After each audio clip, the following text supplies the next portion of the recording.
Okay mga bata, last po is for the linear regression and the trend with seasonality. Okay po, so I'm going to use this data as you can see on my screen. So ito po ay data from year 2023 hanggang 2025. So ang ating task is to forecast the demand ng year 2026. Yung from January to December, yung monthly demand. For year 2026. So ang basis natin ay yung data from January 2023 hanggang December ng 2025. Okay? So before ang naturo ko po nga sa inyo ay yung manual computation ng atin pong linear regression. But since most of you ay ang ginagamit din ay calculator dahil nga po nagamit niyo naman na siya sa inyo pong stat. So ituturo ko na lang din for those na hindi pa po alam kung paano gumamit ng calculator in the calculation or computation of linear regression. Okay, so I will be using po again this data. So baka lang din hindi kasi siya mag-appear while I'm presenting using my cellphone.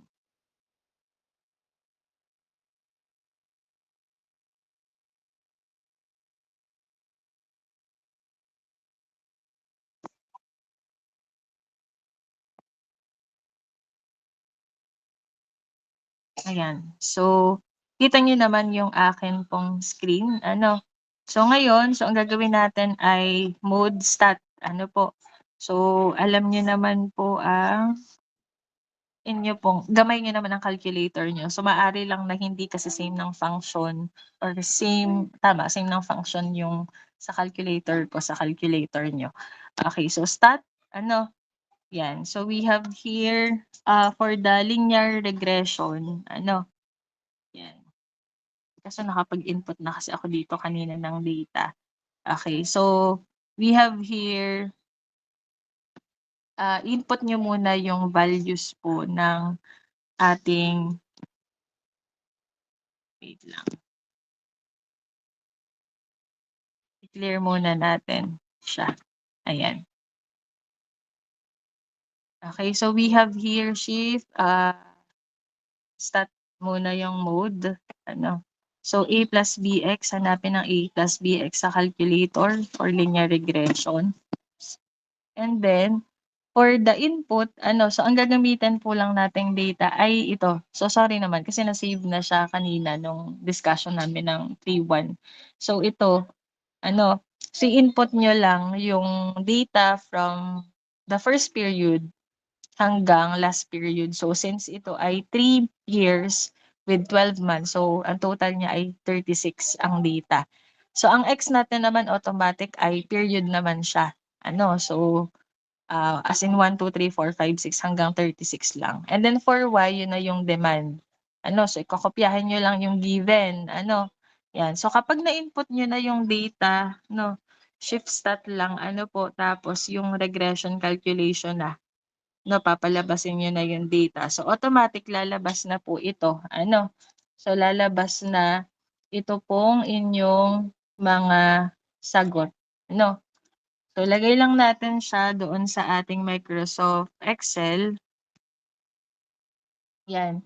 So doon sa ating Excel, so ito na yung gagamitin natin para ma-forecast yung demand for year 2026, yung monthly demand forecast ng 2026. Okay po. So we have here ang A natin nakuha na natin, so 187.92 plus yung ating B na 3.76 times the X. Ang X natin ay kung anong period. So since ang December ay pang 36, so ang January 2026 ay 37 na. Tama? Yan. So next for Feb naman, so ganun lang ulit, constant naman na itong A plus B. So 187.92 plus the B na 3.76 multiplied by 38 naman. Yan. And so on and so forth. So mababago lang naman dyan. Sorry naman, hinila ko na.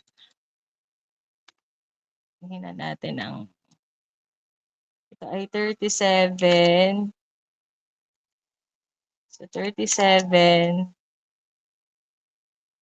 Sige na nga, manual na lang. Okay po, 38, then ito ay 39, period 39. Basta constant naman yung A plus B. Year 2026. Balik na lang natin sa dati. Then ito ay for year 30, 40. Tama, ito kasi ay 39, 40, ito ay 41, 42, 43. This is 44. This is 45.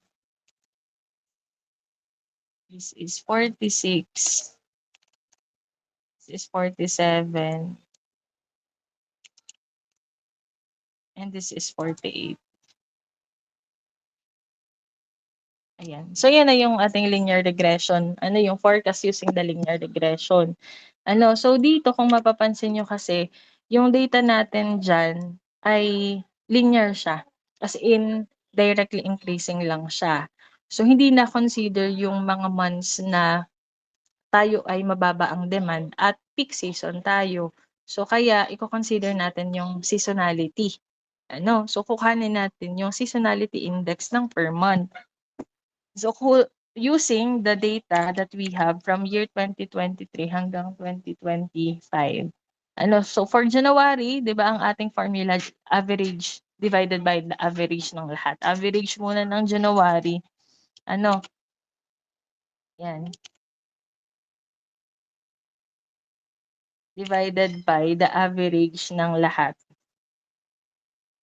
Yan. So kung kayo naman ay yung sa calculator, I think mapapalabas nyo naman yung atin pong mean then doon sa ating data. So pwedeng yun na yung gamitin nyo kasi na-input nyo naman na siya doon sa inyo pong calculator. Mag shift stat na lang kayo tapos yun, kuhanin nyo na lang doon yung mga value po ng average, yung average po ng lahat ng data. So mas madali naman nga siya.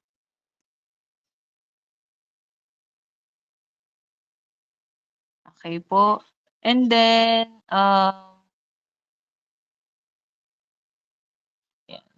mean of x values, yan makikita niyo naman doon. And then yan sa average, so tuloy lang natin. So ito yung ko na lang ha kasi gagamit naman kayo ng calculus, so madali naman siya sa using the calculator. Yan.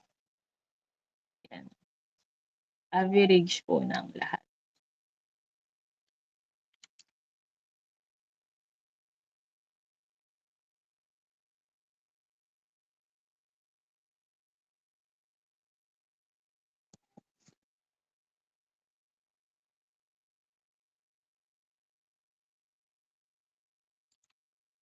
Divided by 3 muna.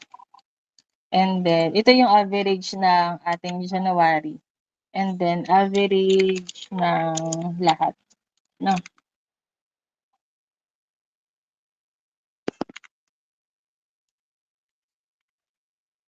Yan. Tapos, para makuha yung seasonality index, divide lang itong dalawa. So, ang seasonality index natin ay 1.08. And then, to get the forecast, using the trend with seasonality, ito ay multiply nyo lang dun sa forecasted data using the linear regression.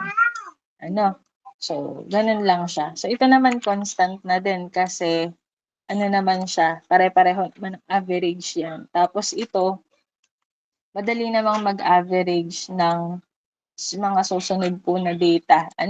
So, for Feb, ang sunod ay average po ng February. Average ng March, and so on and so forth. Tapos ito, i-divide nyo lang, kapareho lang niya. Tapos, ita-times lang yung dalawa. So yung January, multiply, yung forecasted data using the linear regression, then multiplied by the seasonality index. So ito yung lalabas. And if we're going to compare yung data po natin, so ano lang natin siya dito. So ito yung data natin using the linear regression. Ano? Yan. Tapos ito yung with seasonality. Ano po? Ito siya. Tapos ito yung considering the seasonality. So I with seasonality. Ano? Yan. So, i-graph lang natin siya para makita nyo po yung difference niya.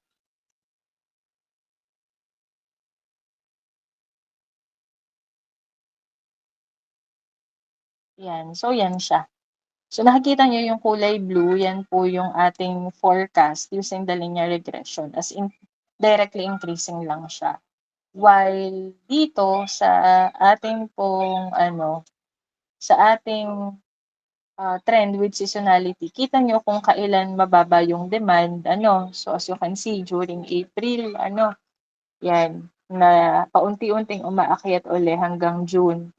Hanggang peak season tayo during Burr months siguro. Pero decline lang ulit. Medyo bababa pagdating ng November. Then taos ulit ng December. So, yun. So, alam nyo at least kung kailan anong mga months or season mataas yung demand natin. Kasi hindi pwedeng i-assume lang natin na directly increasing yung ating demand. Okay po, yan. So that's all for linear regression and trend with seasonality.